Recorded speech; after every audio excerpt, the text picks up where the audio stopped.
किसी ने कहा है कि यूं ही कोई बेवफा नहीं होता, कुछ तो रुसवाइयाँ रही होंगी।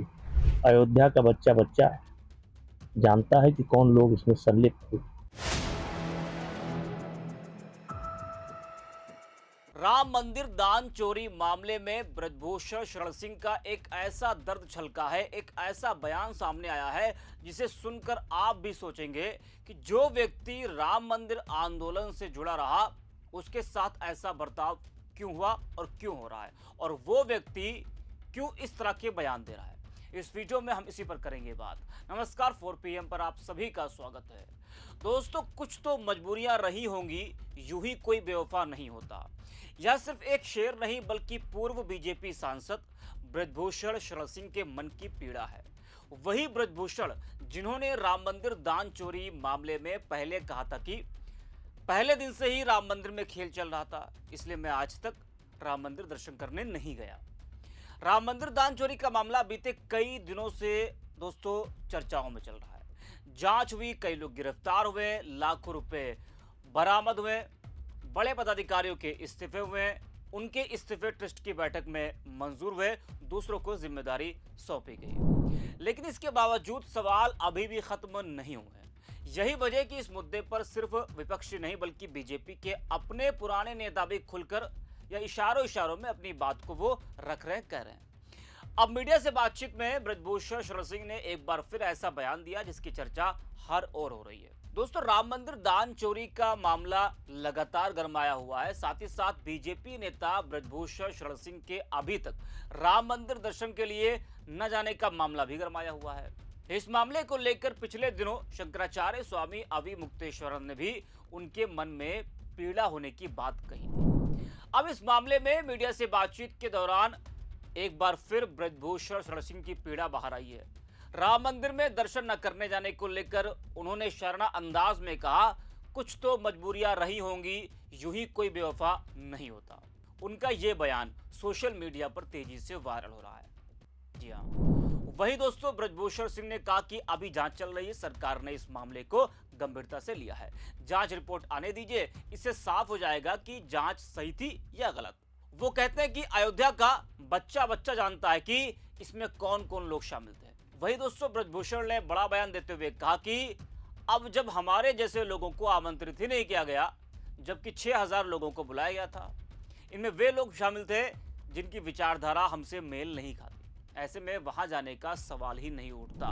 सर, आप भी सुनिए ब्रजभूषण सिंह को। नहीं, देखिए, किसी ने कहा है कि यूं ही कोई बेवफा नहीं होता, कुछ तो रुसवाइयाँ रही होंगी।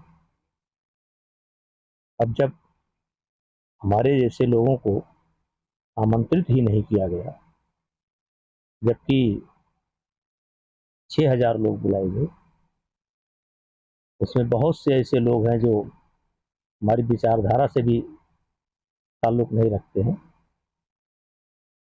तो जाने का कोई सवाल ही नहीं। अपमान जहाँ हो वहाँ जाने का कोई सवाल नहीं है। और राम जी तो घर घर में है। हमारे यहाँ भी राम जी हैं, हमारे यहाँ भी मंदिर है। भगवान का दर्शन तो कहीं किया जा सकता है। देखिए,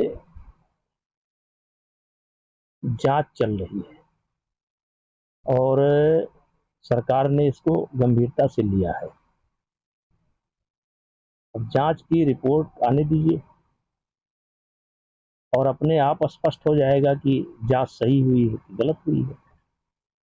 क्योंकि अयोध्या का बच्चा बच्चा जानता है कि कौन लोग इसमें संलिप्त थे, और इस पर अब कोई अलग से बात हम लोगों की तरफ से बनती नहीं है कि बार बार एक ही बात को बोला जाए। तो सुना आपने ब्रजभूषण सिंह को।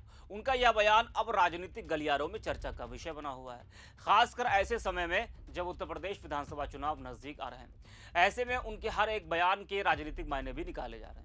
उनका यह कहना कि अयोध्या का बच्चा बच्चा जानता है कि इसमें कौन कौन लोग शामिल थे, अब यही बयान सबसे ज्यादा चर्चा में है। अगर अयोध्या का बच्चा बच्चा जानता है कि इसमें कौन लोग शामिल थे, तो क्या जांच उन सभी तक सही से पहुंचेगी या पहुंच रही है? क्या पूरे मामले की जिम्मेदारी तय होगी, या फिर गिरफ्तारियां और इस्तीफों के बाद, इस्तीफे मंजूर होने के बाद कहानी यही खत्म मान ली जाएगी? वही दोस्तों ब्रजभूषण सिंह का एक और बयान कि जब हमारे लोगों को आमंत्रित ही नहीं किया गया, जबकि करीब 6000 लोगों को बुलाया गया था। अब जरा इस बयान के भी राजनीतिक मायने समझिए।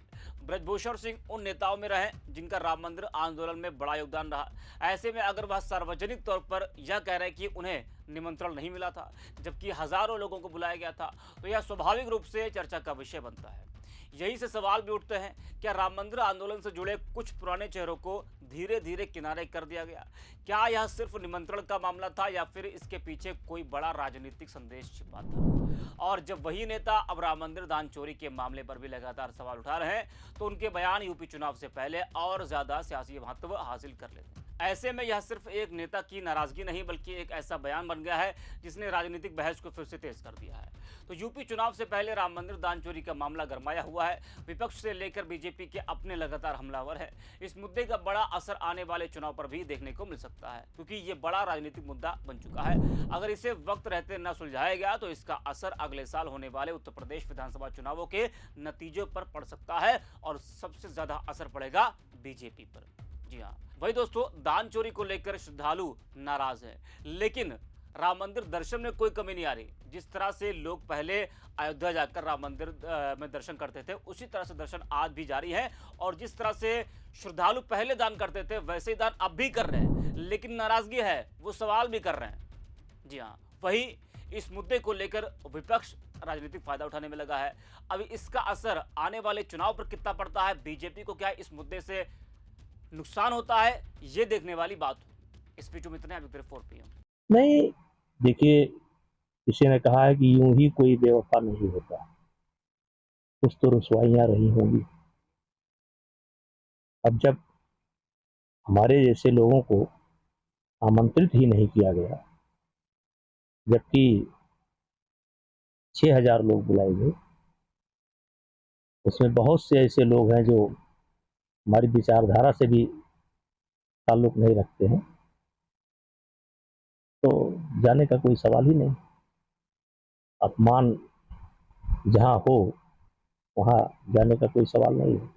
और राम जी तो घर घर में है। हमारे यहाँ भी राम जी हैं, हमारे यहाँ भी मंदिर है। भगवान का दर्शन तो कहीं किया जा सकता है। देखिए,